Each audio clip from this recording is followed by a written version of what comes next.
नमस्कार दर्शक बंधु शुभ संध्या मु लिपुन आपण मानकु स्वागत करुछि लिपुन ओडिया न्यूज को। आज मु आपण पई आदि संध्यार बहुत सारा गुरुत्वपूर्ण खबर गुड़िए नै करि आसीछि जे खबर गुड़िक आपण माने जानिबार निहाती जरूरी। सेति पई भिडियोटी को शेष पर्यंत देखंतु। ता सहित आपण न्यूज को केउ जिल्ला रो देखुछंती हमकु कमेंट माध्यम रे जणांतु। आम चैनल रे नुवा करि आसीथिले दया करि चैनल टी को एबे ही सब्सक्राइब कर दियंतु एवं पाखरे आसुथिबा बेल आइकन को प्रेस कर रखंतु जहा फल रे भली गुरुत्वपूर्ण खबर आसिले आपण सर्वप्रथमे नोटिफिकेशन जरिया रे पाई पारिबे। तो डेरी न करी चलंतु आज संध्यार सब गुरुत्वपूर्ण खबर गुड़िक देखिनेबा। आज राज्य में कालबैशाखी प्रभाव 15 जिले में घड़घड़ी वर्षा नहीं अलर्ट जारी होईछि। आज पश्चिम और दक्षिण ओडिशा रे कालबैशाखी वर्षा संभावना थिबा आकलन करिछि पाणीपाग विभाग। 15 जिले में घड़घड़ी सह वर्षा नहीं येलो अलर्ट जारी करा जायछि। वज्रपात आशंका थिबारु सतर्क रहिबाकु परामर्श दिया जायछि। कालबैशाखी जोगु प्रचंड ग्रीष्म प्रवाहरु मिली पारे आश्वस्ति। 25 तारिख जाए कालबैशाखी पई तापमात्रा नियंत्रण रहिबो बोली आकलन करा जाउछि। तो दर्शक बंधु चलंतु नजर पकेबा परवर्ती खबर उपरे ध्यान दियंतु। मे मासरे 12 दिन बंद रहिबो बैंक। तुरंत सारी दियंतु जरूरी काम। आपनकर किछि जरूरी काम बैंक रे रहि जाइछि कि तेबे सतर्क होई जानतु। बैंक रे जहा भी किछि जरूरी काम रहि जाइछि सेगुडी को चलित मासरे ही सारी दियंतु कारण आसंदा मासरे 12 दिन बैंक छुटी रहिबाकु जाउछि। रविवार और द्वितीय और चतुर्थ शनिवार व्यतीत पर्वपर्वाणी कारणरु विभिन्न राज्य रे बैंक बंद रहिबाकु जाउछि। मे मास पई केवल किछि दिन बाकी अछि। रिजर्व बैंक ऑफ इंडिया द्वारा प्रकाशित छुटी तालिका अनुसार बैंक गुडी में 2024 रे 12 दिन पर्यंत बंद रहिबो। तो दर्शक बंधु चलंतु नजर पकेबा परवर्ती खबर उपरे। विदेश रे कार्यानुष्ठान परे भारतीय मसला नै बढ़िला चिंता। जांच करिबो एफएसएसएआई। विदेश रे भारतीय मसला ब्यान हेबा परे भारत सरकार तत्परता प्रकाश करिसंती। एवरेस्ट एवं एमडीएच समेत भारतीय बाजार रे बिक्री हेउथिबा सब ब्रांड रो मसला जांच करिबो भारतीय खाद्य सुरक्षा और मानव प्राधिकरण। तेबे सिंगापुर परे हांगकांग रे एवरेस्ट फिश करी मसला एवं एमडीएच रो 3टी उत्पाद माड्रास करी पाउडर, मिक्स्ड मसला पाउडर और सांबर मसला ब्यान होईछि। भारतीय मसला ब्रांड एमडीएच और एवरेस्ट मसला रे कैंसर सृष्टिकारी केमिकल इथिलीन ऑक्साइड अत्यधिक परिमाण रे रहिथिबा नै अभियोग होईछि। तो दर्शक बंधु चलंतु नजर पकेबा परवर्ती खबर उपरे। राशन कार्डधारी पई खुशी खबर मिलिबो मागणा सिलिंडर और गैस चूल्हा। जदि आपनकर एक राशन कार्ड अछि तेबे आपण मागणार गैस चूल्हा गैस सिलिंडर पाइबे। किपरि यार फायदा उठाइबे आसंतु ताहार संपूर्ण विवरणी जानिबा। मागणा गैस स्टोव गैस सिलिंडर पाइबा पई आपनको बीपीएल राशन कार्ड रहिबा आवश्यक। एही योजना प्रधानमंत्री नरेंद्र मोदी कार्यकारी करथिले। 2016 रे प्रधानमंत्री द्वारा आरंभ होइथिबा प्रधानमंत्री उज्ज्वला योजना अधीन रे एगुडी को उपलब्ध अटे। पेट्रोलियम एवं प्राकृतिक गैस मंत्रालय द्वारा आरंभ होइथिबा प्रधानमंत्री उज्ज्वला योजना बीपीएल परिवार को एलपीजी संजोग जोगाइबाकु लक्ष्य रखिछि। एही योजना अधीन रे आपण संजोग पई 1600 टंका देबे। तो दर्शक बंधु चलंतु नजर पकेबा परवर्ती खबर उपरे। 1 मे रु बदली जिवो एही सब नियम। उपभोक्तांग उपरे हेबो महंगा माड। प्रत्येक मासर प्रथम तारिख रे देश रे अनेक परिवर्तन घटी थाए। वर्तमान एप्रिल मास शेष हेबाकु जाउछि। एथिरे केवल किछि दिन बाकी रहिछि। या परे मे मास आरंभ हेबो। मे मासर प्रथम तारिख 1 मे 2024 रु केतेक नियम रे परिवर्तन हेबाकु जाउछि। एही परिवर्तन गुडीक साधारण लोकंग पॉकेट को सीधा सड़क प्रभावित करिवो। एसबु परिवर्तन मध्यरे एलपीजी सिलिंडर मूल्य ठारू आरंभ करी बैंक गुडीकर सेविंग अकाउंट संबंधी चार्ज पर्यंत अनेक परिवर्तन अंतर्भुक्त रहिछि। तो दर्शक बंधु चलंतु नजर पकेबा परवर्ती खबर उपरे। प्रधानमंत्री किसान सम्मान निधि योजना रे शामिल थिबा चाषींग पई खुशी खबर आसीछि कारण एथिरे शामिल थिबा चाषींग पई सरकार बड़ निष्पत्ति नेबाकु जाउछंती। पीएम किसान सम्मान निधि योजना रे शामिल थिबा चाषी खूब शीघ्र 17तम किस्ती टंका पाइबाकु जाउछंती। 17तम किस्ती रे चाषी मानक अकाउंट को 2000 टंका लेखाय आसीबो। एथिरु प्राय 12 कोटी चाषी उपकृत हेबे। तेबे एही योजना रे शामिल थिबा चाषी को टंका पाइबाकु हेले किछि गुरुत्वपूर्ण दिग प्रति ध्यान देबाकु पड़िबो नचेत किस्ती टंका अटकी जिवो। किछि गणमाध्यम रिपोर्ट अनुसार मे 15 तारिख पूर्व चाषी अकाउंट को पीएम किसान योजना रे मिलुथिबा 2000 टंका आसीबो किंतु एनै सरकारी स्तर रे कोनोसी घोषणा करा जाय नाही।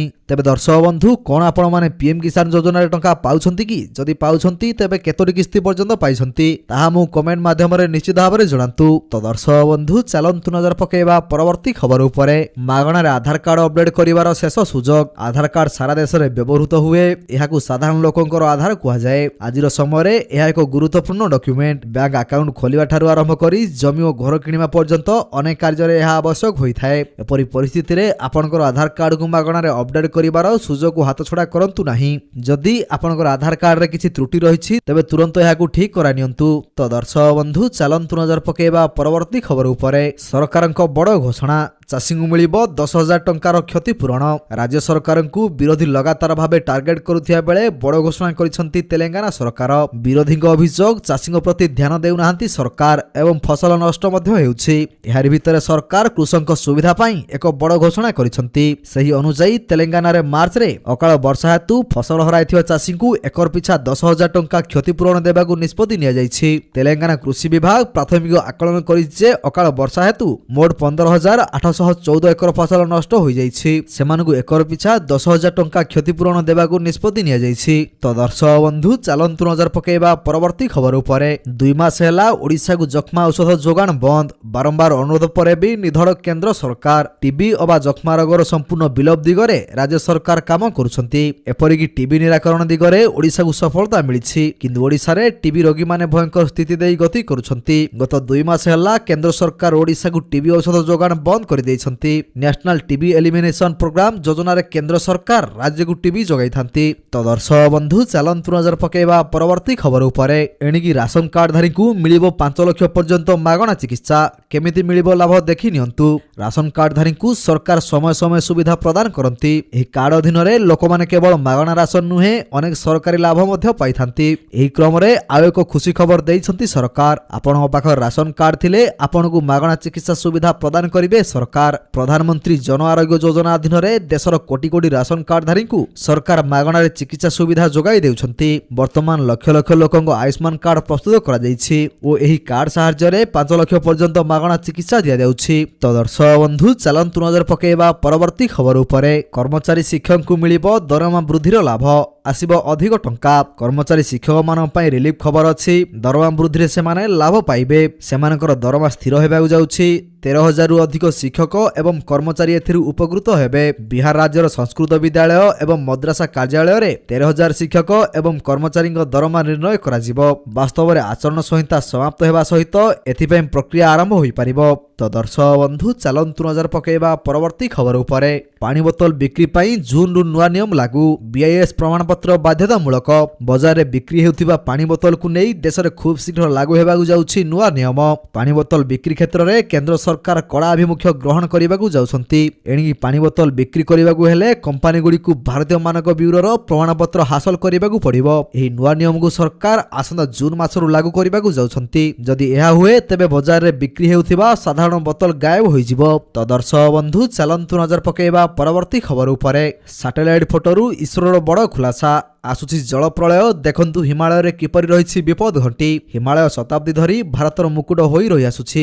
ଏହା ଭାରତର ପ୍ରାକୃତିକ ପ୍ରହରୀ ଏବଂ ଜଳବାୟୁ ବିଭାଜନକାରୀ। ସାଇବେରିଆରୁ ଆସୁଥିବା ଶୀତଳ ପବନକୁ ରୋକିବା ସହିତ ଏହା ଭାରତରେ ଏକ ଅଲଗା ଜଳବାୟୁ ପ୍ରଣାଳୀ ମଧ୍ୟ ସୃଷ୍ଟି କରୁଛି। କିନ୍ତୁ ଭାରତୀୟ ମହାକାଶ ଗବେଷଣା ସଂଗଠନ ଇସ୍ରୋର ଏକ ନୂଆ ରିପୋର୍ଟରୁ ଜଣାପଡ଼ିଛି ଯେ ଖୁବ୍ ଶୀଘ୍ର ଉତ୍ତରର ଏହି ମସ୍ତକ ଏବଂ ପ୍ରହରୀ ଦେଶରେ ପ୍ରଳୟ ସୃଷ୍ଟି କରିପାରେ।